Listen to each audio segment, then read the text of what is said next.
The year I turned 16, I was reborn. I only did one thing. I stayed as far away from Julian as possible. In my past life, everyone saw him as a freak. He had severe autism. On our first day of high school, he was mocked for his stutter and suddenly fell to the ground, seizing. I was the one who carried him to the nurse's office. After that, I stayed by his side, constantly encouraging him. By the time he was 30, he won the Fields Medal, the highest honor in mathematics. But right after winning, he committed suicide, leaving behind only a single diary. That diary was filled with confessions to another woman, Vivian. It turned out that all those years, the one he loved wasn't me. It was Vivian. He had even left our house to her in his will. Heartbroken and devastated, I died on a freezing, snowy Christmas Eve. Now that I was reborn, I watched as Vivian actively went up to greet Julian. As for me, I quietly moved my desk to the farthest corner of the classroom, as far away from Julian as possible. Vivian became Julian's lab partner, and because of that, she was instantly ostracized by the rest of the class. The boy sitting behind her slipped a dead rat into her backpack. When she opened it, her face drained of all color, and she let out a blood-curdling shriek. Nobody expected Julian to snap. He flipped the boy's desk over, slammed the rat right into his face, and tackled him to the ground. They instantly ended up in a brutal fistfight. I just watched coldly from my seat. In my past life, I was the one who had a rat thrown at me. But when I screamed in terror, Julian had only glared at me, annoyed by the noise. He hated how loud I was. Seeing his reaction, the rest of the class mocked me for simping for a freak and called me desperate for attention. After that, the bullying only got worse. Yet, I was naive enough to think Julian and I were in the same boat. When he refused to clear his cluttered binders off our shared desk, I would hunch my shoulders and write on a tiny corner of the wood. When he blocked the aisle and wouldn't let me out of my seat by the wall, I would hold my breath and wait. I'd have to climb over the back desks when the rowdy boys in the back weren't looking. For 3 years of high school, I barely dared to drink a sip of water just to avoid using the bathroom. But he remained completely indifferent, treating me like air. Yet now, Julian, who had always lived in his own bubble, actually cleared his things for Vivian. He even fought someone for her. How hilarious. The things I couldn't achieve in a lifetime, Vivian did in a single minute. After the teacher broke up the fight, Vivian gratefully slid a piece of fruit candy onto Julian's desk. She gently patted his head, treating him like a kicked puppy. Thanks for helping me. You're so sweet. It's their loss if they don't want to hang out with you. As she spoke, she threw a provocative glance in my direction. I frowned. At the same time, though I wasn't sure if it was just my imagination, Julian's gaze drifted toward me for a split second before darting away. Could it be, he was reborn too? By lunchtime, the temperature in the classroom rose, and a foul odor began to emanate from Julian. Vivian had already gagged twice and quietly dragged her chair outward 3 times. By the time her chair was halfway into the hallway, Vivian forced a smile, trying her best to sound gentle. Julian, do you want to go to the restroom and clean up a bit? Julian had injured his leg when he first enrolled, so he walked with a heavy limp. Because of this, he was always the first to arrive in the classroom and the last to leave. He hated getting up from his seat. In my past life, to protect his fragile self-esteem, I lied to everyone and said I worked a night shift at a greasy seafood shack, claiming the fishy smell came from me. Even when the stench made me sick to my stomach, I swallowed my vomit and never made a sound. But Vivian's gagging drew the attention of the entire class. She seemed oblivious to it, continuing to coax him with fake patience. She probably thought Julian liked her, so he would do whatever she said. But Julian just kept shaking his head, as if that was the only gesture he knew. Vivian got a little annoyed. Julian, hygiene is important. I'm only doing this for your own good. Julian's jaw clenched tight. That was a sign of his extreme impatience. I had seen that expression once in my past life. That time, he had sunk his teeth into my arm, leaving a bloody, mangled mess. The wound kept getting infected, and it took a whole month to barely heal. Vivian kept nagging. To my surprise, Julian didn't bite her. Instead, he pulled out a pocket knife and slashed his own arm. Blood welled up instantly. I subconsciously touched the faint scar on my own arm. So, Julian could control his violent urges. He just chose not to control them for me. Ignoring the sight of him bleeding, I turned around and started laughing and chatting with my new friends. This time, Julian was just a stranger. He had nothing to do with me anymore. During gym class, when we were pairing up for the buddy fitness run, Julian's eyes locked onto me. Julian, do you want to partner up with Chloe? The teacher asked. He nodded without a single second of hesitation. The buddy run meant one partner had to carry the other's heavy gear, or even carry them physically if they couldn't keep up. Partnering with Julian meant I would have to drag him across the finish line. It had always been like this in my past life. But back then, I was the one who volunteered. This time, I hadn't said a word. My heart skipped a beat as I met his expectant, entitled gaze. He really was reborn. I spoke up immediately. Coach, I already have a partner. Julian's face froze. He hadn't expected me to reject him. He shot a hostile look at Logan, who was standing next to me. Logan just smiled back at me reassuringly. In my past life, Logan was the only person in class who had never joined in on the bullying. Hearing my response, the coach sighed and tried to find Julian another partner. But Julian shut down completely. He stood in the middle of the field with his head bowed, refusing to move. He looked like an abandoned puppy. I used to be fooled by this exact look. Now, it only annoyed me. But the coach didn't know his true nature. He forced the two of us into a group anyway. Julian climbed onto my back with practiced ease. On my shoulder, his raspy voice whispered the first words he had spoken to me since our rebirth. "Why didn't you choose me?" I countered, "Then why didn't you choose Vivian? Didn't he leave her 100 love letters and his entire estate? Why didn't he choose her now?" He gripped my collar tightly. She'll hold me back." My chest tightened, a wave of bitter resentment washing over me. He really was consistent, wasn't he? "Chloe," he called my name. "Let's just keep things the way they were." I couldn't take it anymore. I dumped him right off my back onto the grass. "Keep things the way they were? Servicing you for over 20 years, making my entire life revolve around you?" He frowned, looking genuinely confused. "Is that not okay?" My heart felt like it was being sliced by a dull blade, over and over. "No, Julian," I said, coldness dripping from every word. "In my past life, I didn't know you loved Vivian. But now I do. So, stay the hell away from me. Once high school is over, I'm applying to a college on the other side of the country. We will never see each other again." I choked back my tears and ran off. But the moment I stopped running at the end of the track, Julian suddenly stumbled over and threw up all over my head and shoulders. The entire class burst into roaring laughter. Without a shred of mercy, I pushed him straight to the ground. Julian stared up at me, dazed by the fall. He looked at my covered, filthy clothes, his eyes still filled with that innocent, uncomprehending look. I thought he just didn't get it. But when Vivian rushed over to help him up, Julian pulled a clean handkerchief from his pocket. With obsessive care, he wiped Vivian's hands clean. "I'm dirty," he mumbled. Vivian chuckled. "How could you be dirty, Julian?" She then turned to me, standing on her moral high ground with an annoyed expression. "He only threw up because you ran too fast and jostled him. How could you just dump him on the ground like that? Don't you know he could have been seriously hurt?" Covered in vomit, I only wanted to change my clothes. But Vivian wouldn't let it go. "No way. You have to apologize to Julian right now." I looked at Julian. "Julian, if I apologize, will you leave me alone?" He avoided my eyes, turning his head away, and practically ran off. I let out a cold laugh. "See that, Vivian? He doesn't want my apology." Though I couldn't partner with Logan for the gym run, we quickly became close friends. This was the first time I had ever had a friend other than Julian. We often went to the local library to study, and on weekends, we went to amusement parks. Life was peaceful and beautiful. I thought I had finally broken free from Julian's shadow and could live my own life. Until one day, in the middle of a packed public library, Julian limped up to my table. In front of everyone, he threw a damp, dirty gym bag right onto my open textbook. Inside were his soiled underwear. "Wash it," he demanded. Mutterings and whispers instantly broke out around us. The stares directed at me were filled with shock and disgust.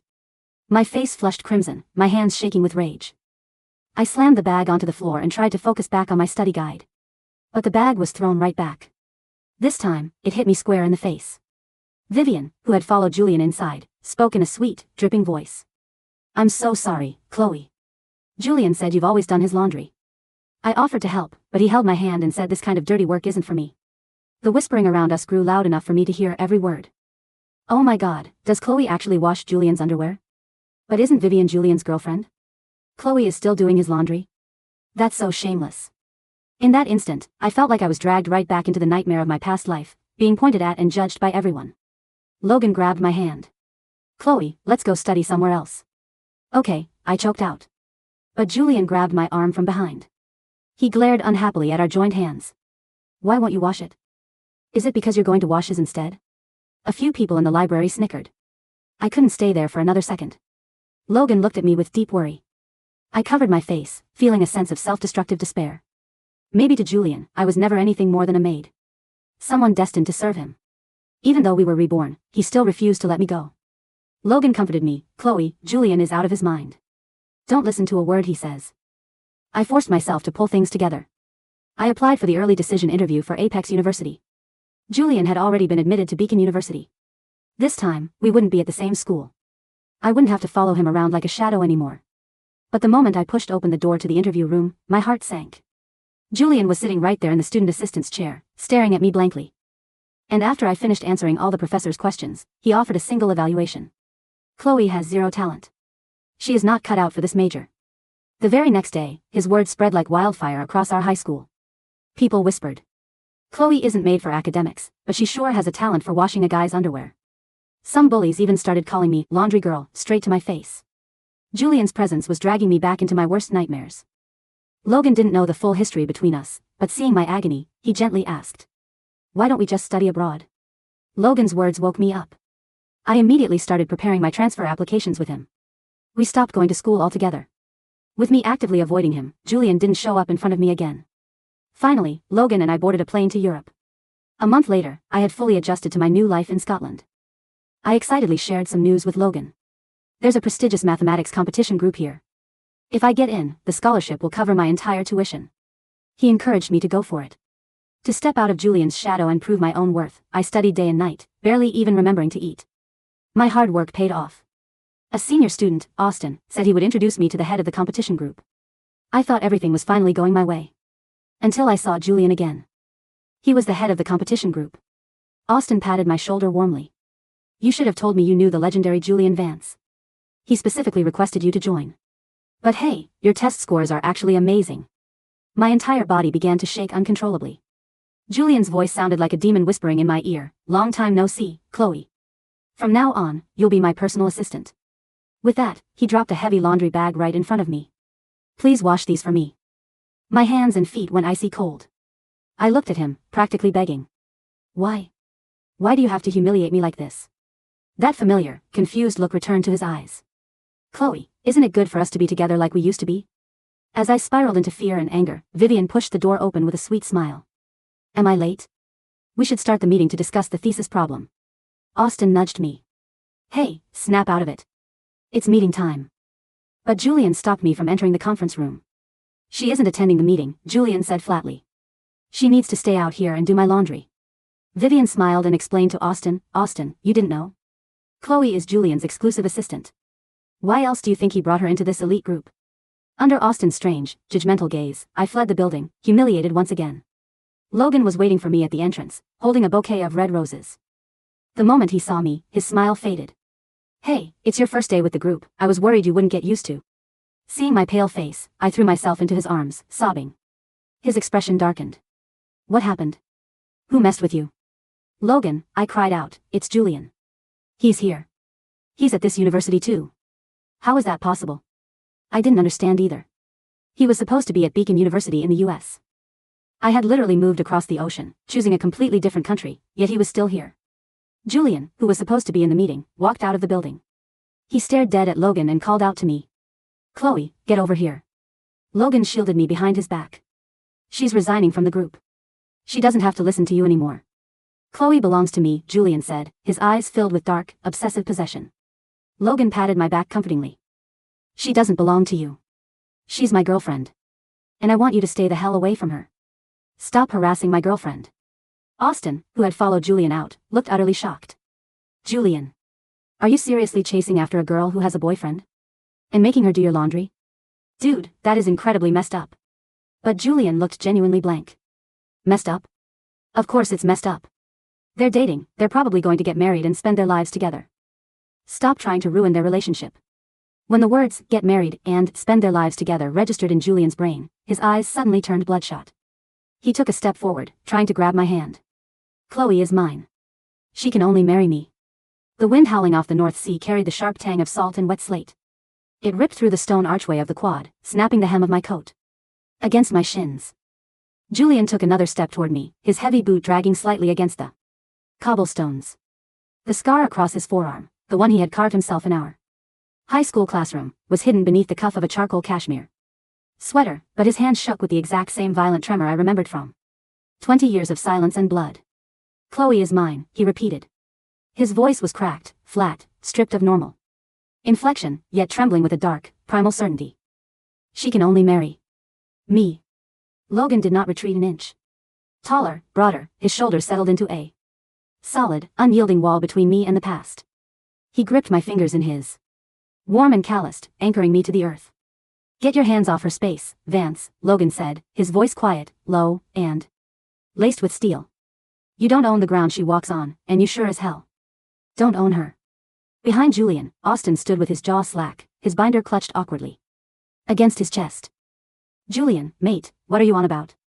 She's an applicant. She's an independent scholar. Vivian emerged from the heavy oak doors of the mathematics hall. She wore a tailored camel coat, her hair falling in immaculate, honeyed waves around her porcelain face. For a fraction of a second, when her eyes landed on Julian, staring at me with that feral, unhinged focus, a flicker of ugly irritation twisted her lips. But she smoothed it over in an instant, stepping forward with that practiced, delicate grace.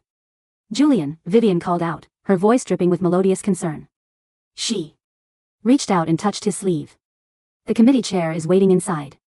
Professor McIntyre wants to review the lemma before the seminar starts. Don't waste your energy on this. In our past life, a single whisper from Vivian was enough to make Julian freeze. Like a dog awaiting a treat. She was his untouchable muse, the pristine painting he worshipped from afar while I scrubbed the grease from his floorboards and the vomit from his collars. Now, Julian didn't even glance at her. He violently jerked his arm away from Vivian's touch.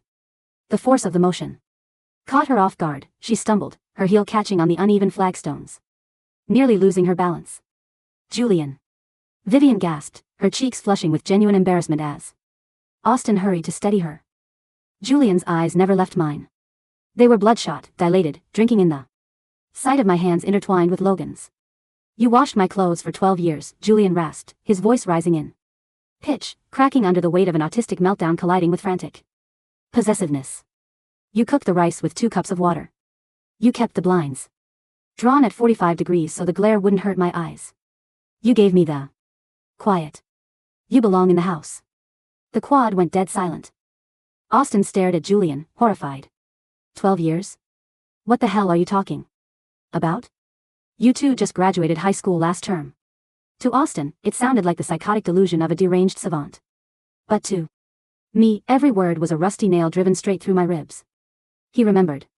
He remembered every single mundane detail of my unpaid, unacknowledged domestic servitude. He remembered the specific angle of the blinds. He remembered the water ratio of the rice he ate without ever saying thank you. He remembered how I sacrificed my sleep, my health, my youth, my entire human identity to build a padded cell where his genius could flourish, undisturbed. And he didn't view it as a sacrifice. He viewed it as my function. Julian, I said. My voice didn't shake. The cold Scottish air filled my lungs, freezing out the lingering panic and leaving behind something hard, clean, and utterly unforgiving. That life is dead. You killed it the day you left me with an empty bank account, a pile of unpaid taxes, and a diary dedicated to another woman. Julian flinched as if struck across the face.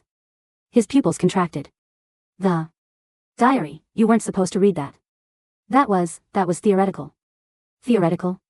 A dry, bitter laugh tore from my throat. You left our home, the house my name was supposed to be on, the house I paid the mortgage on while you sat in your ivory tower solving topology equations, to Vivian. You left me to freeze in an alleyway on Christmas Eve while the world celebrated your fields. Metal. Vivian's eyes darted between us, calculating, alarmed, realizing that this strange, cryptic dialogue held secrets she couldn't decipher. Chloe, you're being hysterical. Julian is a recognized prodigy. If he offered you a position as his research assistant, you should be thanking him on your knees instead of making up insane stories. Shut up, Vivian, Logan snapped, his eyes flashing with lethal disgust. Take your prodigy and drag him inside before I call campus security to have him removed for stalking and harassment. Julian took another lurching step toward me, his hands clawing at the air. Chloe, no, Beacon was bad. The noise in the US was too loud. I chose Edinburgh. Because you said. In the old life, you said you wanted to see the Highlands.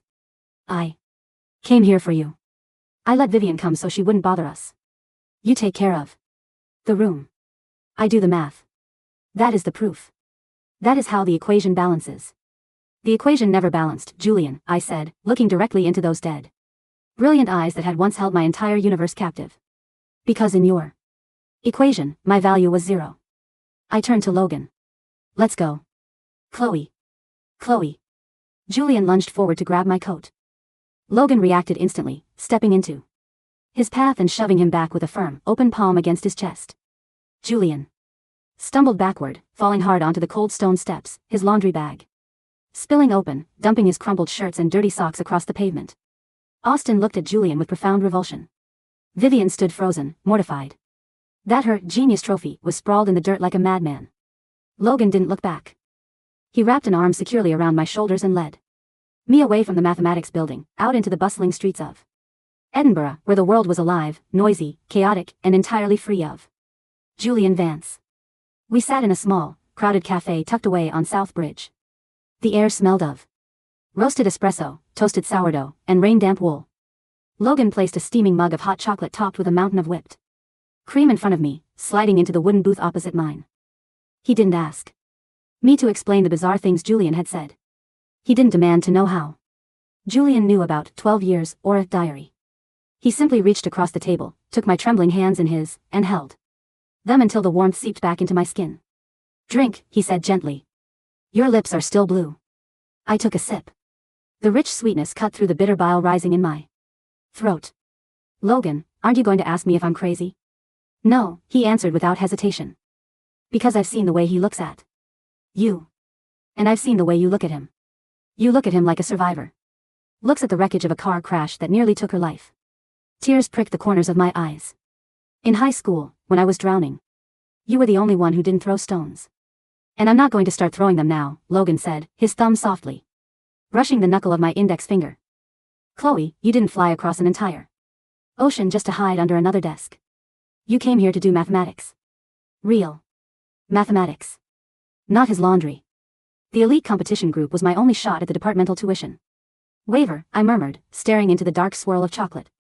"Julian is the student director under Professor McIntyre. With him blocking the door. McIntyre won't even look at my dossier."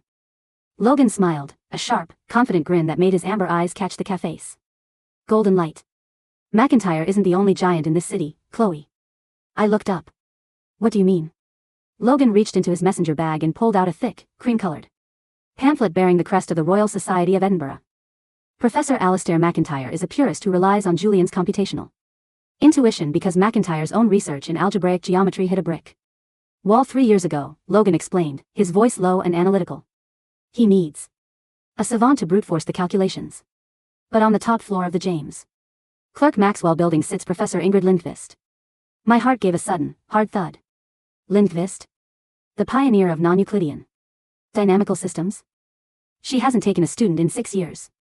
They say she rejects candidates within 3 minutes if their foundational logic has even a microscopic flaw. "She hates McIntyre's methodology," Logan said, tapping the pamphlet. "She believes modern pure math has become an incestuous circle of savant solving sterile puzzles without physical or conceptual intuition. Tomorrow morning, she's hosting an open seminar on the Navier-Stokes existence and smoothness problem. Anyone can attend. Anyone can present a lemma." Navier-Stokes, I whispered. "One of the Millennium Prize problems. A puzzle that had consumed centuries of brilliant minds. In my previous life, Julian had spent 4 years obsessed with a particular boundary layer breakdown in incompressible fluids. He couldn't solve it because his autistic rigidity made him obsess entirely over discrete algebraic structures. He couldn't conceptualize the fluid as a continuous, living geometry. During those 4 years, I was the one who hand-drew thousands of three-dimensional phase-space projections for him. I sat by his side at 3 a.m., organizing his disjointed scratch notes into coherent geometric flows while he slept. Julian had won the Fields Medal for solving a variant of the Langlands program. But the Navier-Stokes notes were left in a dusty crate in our attic, annotated in my handwriting, containing insights Julian was too arrogant to acknowledge. I hadn't just washed his clothes for 12 years. I had been his ghostwriter. The realization hit me with the force of a tidal wave. In my past life, Julian had systematically eroded my confidence, telling me day after day that I had zero talent, that I was born to serve, that my mind was only fit for domestic chores and transcription. He didn't say it because it was true. He said it because he was terrified that if I ever realized my own brilliance, I would leave him. "Logan," I said, my voice dropping to a fierce, focused whisper. "Do you have graph paper?" Logan's eyes lit up with fierce pride. He pulled a fresh, grid-lined notebook and a pilot pen from his bag and slid them across the table. "Show me," he said. I didn't sleep that night. In the small flat Logan and I had rented near the meadows, the desk was bathed in the amber glow of a single study lamp. Logan sat across from me, working on his fluid dynamics modeling software, his keyboard clacking rhythmically while I filled page after page with mathematical proofs. I discarded Julian's dead-end algebraic brute force. Instead, I approached the Navier-Stokes singularity through a completely novel framework, nonlinear. Topological phase transitions. I mapped the vorticity breakdown not as an algebraic failure, but as a dynamic folding of dimensional manifolds. By 7 a.m., 32 pages of dense, rigorous, elegant derivations lay stacked neatly on the oak desk. When we arrived at the James Clerk Maxwell building at 9 a.m., the lecture hall was already half full. Postdoctoral fellows, senior researchers, and visiting scholars from Cambridge, Paris, and Bonn sat in tiered rows, their murmurs creating a low hum of intellectual tension. In the front row sat Julian, Vivian, and Professor McIntyre. Julian looked dreadful. His hair was greasy and uncombed, his collar wrinkled, and his skin had a grayish, sickly pallor. Without me to set out his clothes, prepare his meals on a strict timer, and remind him to bathe, his basic self-regulation had begun to disintegrate within 24 hours. Vivian sat next to him, wearing an expensive emerald suit, but she looked exhausted and high-strung. She was desperately trying to whisper something to Julian, pointing at a paper, but Julian sat completely rigid, staring blankly at the blackboard, his fingers compulsively tapping a rapid, erratic rhythm against his knee. At the podium stood Professor Ingrid Lindqvist. She was a woman in her late 50s, with silver hair cropped short, sharp gray eyes like fractured ice, and a tailored black suit that gave her the air of a high court judge. "We will dispense with pleasantries," Lindqvist announced, her Swedish accent crisp and cutting through the hall. For the past 3 decades, the mathematical community has treated the Navier-Stokes smooth existence conjecture like a dead beast to be dissected with the same blunt instruments: algebraic decomposition, Fourier approximations, energy estimates that blow up at the first sign of turbulence. She turned to McIntyre with a thin, mocking smile. "Professor McIntyre's research group has claimed progress using discrete lattice projections. Let us see if this progress is substantive, or merely another monument to computational vanity. Julian Vance, you may present your lemma." McIntyre beamed proudly, nodding at Julian. "Go on, Julian. Show them the discrete transformation." Julian stood up slowly. He limped up to the stage, taking a piece of chalk. But the moment his hand touched the slate, he froze. He began writing. \sum underscore, k equals 1, caret \inf lambda underscore k, u \o times u, dot nabla phi underscore k. He filled 3 panels with terrifying speed. His formulas were intricate, blindingly fast, and structurally impressive. To the untrained eye, and even to the graduate students in the room, it looked like sheer genius. Vivian leaned back in her chair, casting a smug, triumphant look across the auditorium, her eyes sweeping over the crowd until she spotted me sitting in the 5th row next to Logan. Her chin tilted up in arrogant mockery. "See?" her look said. "He is a god, and you are nothing." Julian finished the 3rd panel and turned around, his eyes scanning the auditorium until they locked onto me. He dropped the chalk, his chest heaving. "The discrete bound holds," Julian announced to the room, though his eyes never left my face. "The energy dissipation is controlled. The proof is complete." McIntyre began to applaud. Several scholars joined in. "Wait," a clear voice rang out from the back. The room fell silent. I stood up. Julian's face went completely pale. Vivian's smug smile instantly froze. "Chloe?" McIntyre frowned, adjusting his glasses in annoyance. "Young lady. This is an advanced colloquium. Interrupting a presentation is." "Let her speak," Professor Lindqvist commanded, her sharp eyes locking onto me with predatory curiosity. "What is your objection?" I walked down the tiered steps, the rhythm of my boots echoing against the concrete floor. With every step, the phantom weight of 20 years of humiliation, silence, and self-doubt fell away from my shoulders like broken chains. I reached the stage, picking up a fresh piece of chalk from the tray. "Mr. Vance's proof relies on the assumption that the energy tensor remains bounded under the L-cubed norm during the topological transition at panel 2, step 4, I said, my voice steady, resonant, and clear. I pointed the chalk directly at Julian's equation. \lim underscore, \epsilon to 0, int underscore, \omega, nabla u underscore \epsilon caret 3 dx inf d. This assumption is fatally flawed, I continued calmly. Mr. Vance has treated the fluid velocity field as an isolated algebraic manifold. But in 3-dimensional space, when vorticity concentrates along a singular vortex filament, the Hausdorff dimension of the singular set is strictly greater than 1. The L-cubed norm does not bound the dissipation, it collapses into a logarithmic singularity. I turned to the blank 4th panel and began to write. My chalk danced across the slate with effortless, fluid precision. I didn't write Julian's clunky, brute-force discrete approximations. I wrote the smooth, nonlinear geometric mapping I had derived the night before. \mathcal d_text sing equals \left x in \math r _3 in_0 t omega x t _l _inft dt equals \inft right /phi \mathcal m to \mathcal n _text torus quad \text such that quad \text ric \phi u plus nabla 2p equals 0. The auditorium became so quiet that the only sound was the sharp, rhythmic clack clack clack of my chalk against the board. Julian took a step back, his eyes widening in pure, unadulterated terror. He recognized those equations. He recognized the geometric intuition that he had spent years trying to dismiss as useless daydreaming while secretly relying on it to make sense of his own chaotic thoughts. By mapping the singularity onto a non-Euclidean Ricci flow manifold, I concluded, drawing a clean box around the final theorem, we prove that the Navier-Stokes smooth solutions do not merely blow up, they undergo a dimensional bifurcation. The smooth solution ceases to exist in standard Euclidean space. Not because of a computational error, but because physical turbulence requires a manifold with non-zero curvature. I set the chalk down. The dust drifted through the beam of morning sunlight, cutting across the lecture hall. Professor Lindqvist slowly rose from her chair. Her eyes were wide, fixed on the fourth panel as if she had just witnessed a miracle. Dimensional bifurcation under Ricci flow. Lindqvist whispered, her voice carrying through the breathless hall. You bypassed the Lattice-Henskia limit entirely by altering the geometric ambient space. She snapped her head toward me. What is your name? Chloe Chen, I replied, my chin held high. Who is your advisor? I don't have one, I said. I applied to the mathematics department yesterday. Mr. Vance informed me that I had zero talent and was only fit to be his laundry assistant. A collective gasp swept through the room. Professor McIntyre turned crimson with mortification. Vivian shrank into her seat, pulling her collar up as if wishing she could dissolve into the floorboards. Julian stood frozen beside his flawed proof.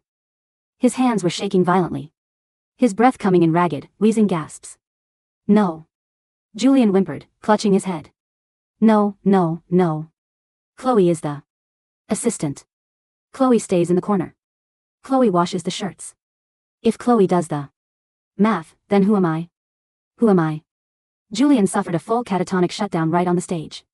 Security and medical staff had to be called to escort him out. As the paramedics wheeled him past the rows of stunned academics, he thrash-grabbed at the air. His eyes wild, screaming my name over and over. Chloe. The rice needs 2 cups of water. Chloe, the blinds. It's too bright. It's too bright. Nobody looked at him with awe anymore.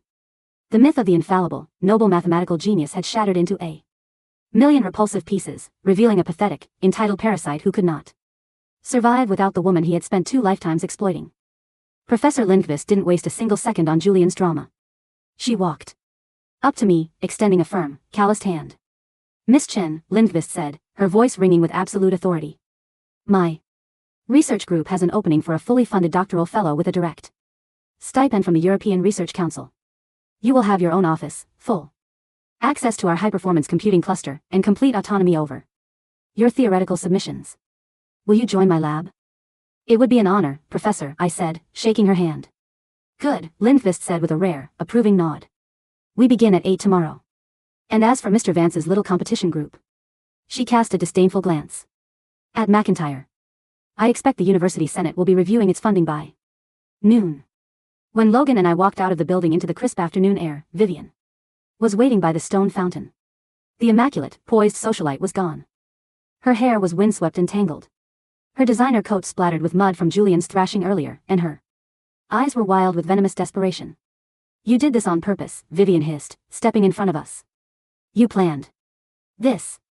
You knew Julian's mental state was fragile, and you deliberately humiliated him in front of the entire international faculty.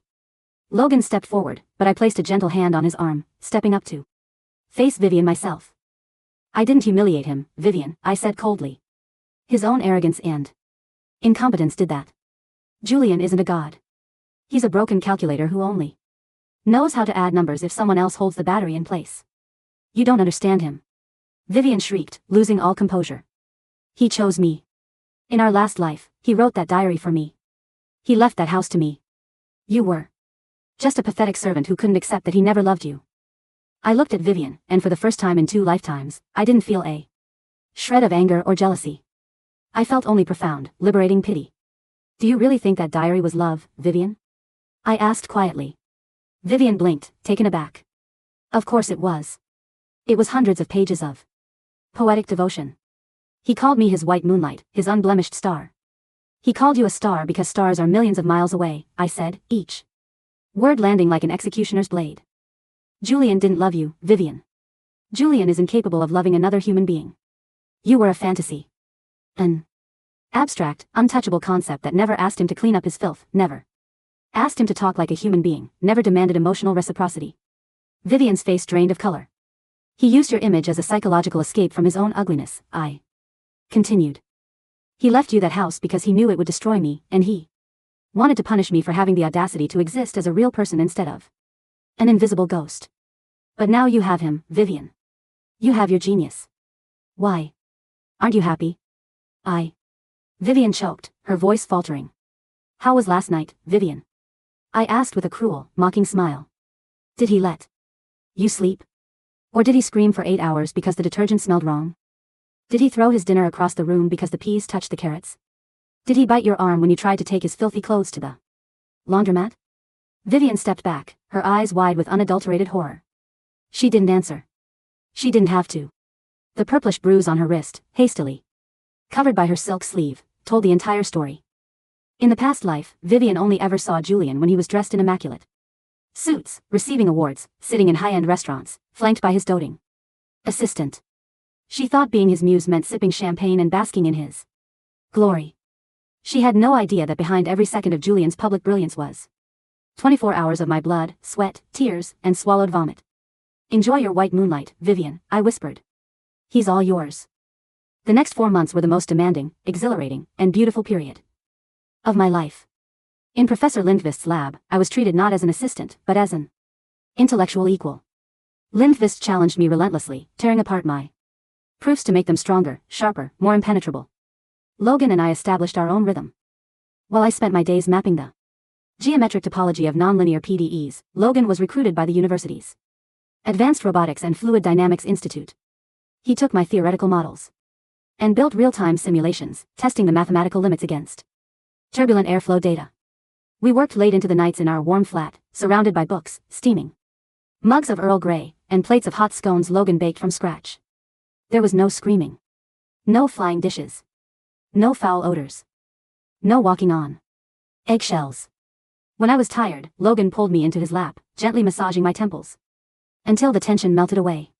When he hit a programming snag, I leaned over his shoulder, tracing the algorithmic logic with my pen until the code compiled cleanly. We were partners. 2 whole, independent souls building a shared world of mutual respect and genuine affection. Meanwhile, Julian's life was an accelerating train wreck. Without my presence to anchor him, Julian's cognitive deterioration was rapid and brutal. He refused to attend McIntyre's lectures. He locked himself in his dorm room, plastering the walls with bizarre, disjointed scribbles, mostly endless repetitions of my name intersected with broken integrals. Vivian tried to maintain the facade for 3 weeks. She hired maids, but Julian threw heavy textbooks at them, screaming that they smelled wrong and weren't Chloe. Vivian tried to cook for him, but he spat the food in her face because the texture was incorrect. When Vivian finally snapped and screamed at him to grow up and act like a normal man, Julian attacked her. He didn't use a knife on himself this time. He smashed a porcelain mug across her forehead. Vivian ended up in the emergency room with 6 stitches above her eyebrow. That very night, she packed all her designer bags, withdrew her enrollment from Edinburgh, and fled back to the United States on the first flight out, leaving behind a restraining order and a trail of unpaid apartment leases. Julian was left entirely alone. In late November, the European Mathematics Union held its annual winter colloquium at the Signet Library in Edinburgh. It was one of the most prestigious gatherings in the academic world. Scholars from Harvard, Princeton, Oxford, and the Sorbonne packed the grand, 2-tiered Georgian hall, surrounded by gilded Corinthian columns and towering shelves of ancient leather-bound tomes.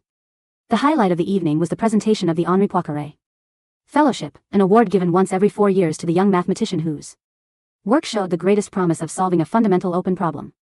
I was the keynote speaker. I wore a sleek, midnight blue evening gown with a high neckline, my hair swept up into an elegant chignon held by a silver hairpin Logan had given me for my birthday. As I stood at the grand lectern beneath the glowing crystal chandeliers, I felt no fear. Only an absolute, serene clarity. Behind me, a massive high-definition screen projected the complete, peer-reviewed proof of the Chin-Lindqvist regularity criterion for 3D Navier-Stokes manifolds. The applause that erupted when I concluded my presentation was deafening. Professors who had written the textbooks I studied in high school stood from their velvet seats, clapping with genuine admiration. Professor Lindqvist looked at me from the front row, raising her champagne glass with a proud, radiant smile. Logan, standing by the press gallery with his camera, caught my eye and blew me a subtle, loving kiss. Then, the heavy oak doors at the back of the library were violently kicked open. The cold, snowy gale from Parliament Square rushed into the heated hall, extinguishing several decorative candles. A collective murmur of disgust and shock rippled through the distinguished audience. Standing in the doorway was Julian Vance. He looked like a corpse dug up from a potter's field. He was wearing a filthy, tattered high school uniform, the exact uniform from our previous life, stained with dried grease, vomit, and old ink. His hair was matted into clumps, his feet were bare and bleeding against the cold stone floor, and his fingernails were bitten down to the raw, bloody quick. In his trembling hands, he clutched a thick, water-damaged leather journal. "Chloe." Julian croaked, his voice cutting through the elegant hall like scraping metal. Security guards immediately moved to intercept him, but Professor Lindqvist raised a hand, signaling them to hold back. She looked at me, leaving the decision in my hands. I didn't cower. I walked down the marble steps of the stage, stopping 10 feet away from the pathetic wreck of the man who had once ruled my nightmares. "You shouldn't be here, Julian," I said calmly. Julian staggered forward, falling onto his knees before me. He didn't look at the glittering crowd. He didn't look at the prestigious mathematicians who had once hailed him as a prodigy. He looked only at the hem of my midnight blue gown, not daring to touch it with his filthy hands. "I burned the diary, Chloe," Julian wept, tears cutting clean streaks through the grime on his hollow cheeks. "I burned the house. I tore up Vivian's name. Look at this one." He frantically shoved the leather journal toward me, his bloody fingers smearing the cover. "I wrote a new diary," he sobbed, his voice cracking with hysterical agony. 3,000 pages. Every single page has your name. I wrote about how you made the tea. I wrote about how you rubbed my back when my leg cramped. I wrote that you are my sky, my air, my blood, my soul. I will sign the house to you. I will sign my name as your assistant. I will wash your clothes, Chloe. I will sleep on the floor beside your bed. Just come back, please, it's too dark. My brain doesn't work without you. I can't solve the equations anymore." The entire hall watched in horrified fascination. The great Julian Vance, the once-in-a-generation genius, was groveling in the dirt, begging to be a servant to the woman he had tried to reduce to a slave. I looked down at the journal. Then, I looked Julian straight in his bloodshot, desperate eyes. "Julian," I said, my voice quiet, smooth, and utterly devoid of pity. "Do you know what your greatest mistake was?" He stared up at me, trembling, waiting for a lifeline that would never come. "You thought that my care for you was an innate property of the universe," I said. "You thought that because I was kind, because I was patient, because I loved you when you were nothing, that I was bound to you by some cosmic law." I took a step back, separating myself completely from his shadow. "You never loved Vivian. And you don't love me now," I said. "You love only yourself. You wrote that new diary not because you realized my worth as a human being, but because your life fell apart the moment you had to face the reality of your own disgusting incompetence. No, Chloe, I love you, I swear. I don't care," I cut him off cleanly. "Your love is poison, Julian. And I have spent this entire life drinking clean water." I turned to the chief of security. "Please remove this trespasser. He is disturbing the colloquium." Chloe. Julian screamed, thrashing, kicking, clawing at the marble floor as 4 burly security officers pinned his arms and dragged him backward out into the snowy night. The heavy leather journal fell from his grasp, tumbling down the marble steps, its pages fluttering open in the cold draft, pages upon pages filled with deranged, desperate, repetitive scribbles that meant absolutely nothing to the world, and even less to me. The heavy oak doors slammed shut, cutting off his pathetic screams forever. The library was quiet for a single heartbeat. Then, Professor Lindqvist raised her glass once more. To Chloe Chen, she announced, her voice echoing through the grand hall. A true master of the discipline. The room erupted into thunderous, triumphant applause. 3 years later. Christmas Eve in St. Andrews. The snow fell softly over the ancient coastal town, dusting the ruins of the cathedral and the jagged cliffs overlooking the North Sea in a blanket of pristine, sparkling white. Inside our stone cottage near the shore, the hearth crackled with a roaring birchwood fire, casting a warm, golden glow across the polished hardwood floors. The air was rich with the scent of roasted rosemary chicken, spiced mulled wine, and pine needles from the towering Christmas tree in the corner. Logan stood at the kitchen island, wearing a woolen sweater with flour smudged across his cheek, carefully arranging freshly baked gingerbread cookies on a cooling rack. Professor Chen, Logan called out with a teasing grin, looking toward the living room. If you don't step away from that manuscript, I'm going to eat the entire batch of cookies myself. I looked up from the comfortable armchair by the fire, laughing. My laptop rested on my knees, displaying the formal acceptance letter from the Annals of Mathematics for our joint paper on fluid structure interactions, along with the notification of our tenure track appointments. I set the computer aside, stood up, and walked over to the kitchen. I reached up on my tiptoes, pressing a soft kiss to Logan's flour-dusted cheek. You wouldn't dare, I whispered playfully. Logan laughed, wrapping his strong, warm arms around my waist, pulling me close against his chest. His heartbeat was steady, calm, and solid against my cheek. Merry Christmas, Chloe, he murmured into my hair, holding me like I was the most precious treasure in the world. Merry Christmas, Logan, I replied, closing my eyes, letting the profound, unshakable warmth of the moment sink into every cell of my body. Outside the frosted window, the snow continued to fall. In my previous life, on this exact night, I had died alone in a freezing alleyway, clutching an eviction notice, shivering in the dark while the ghost of Julian's cruelty consumed my final breath.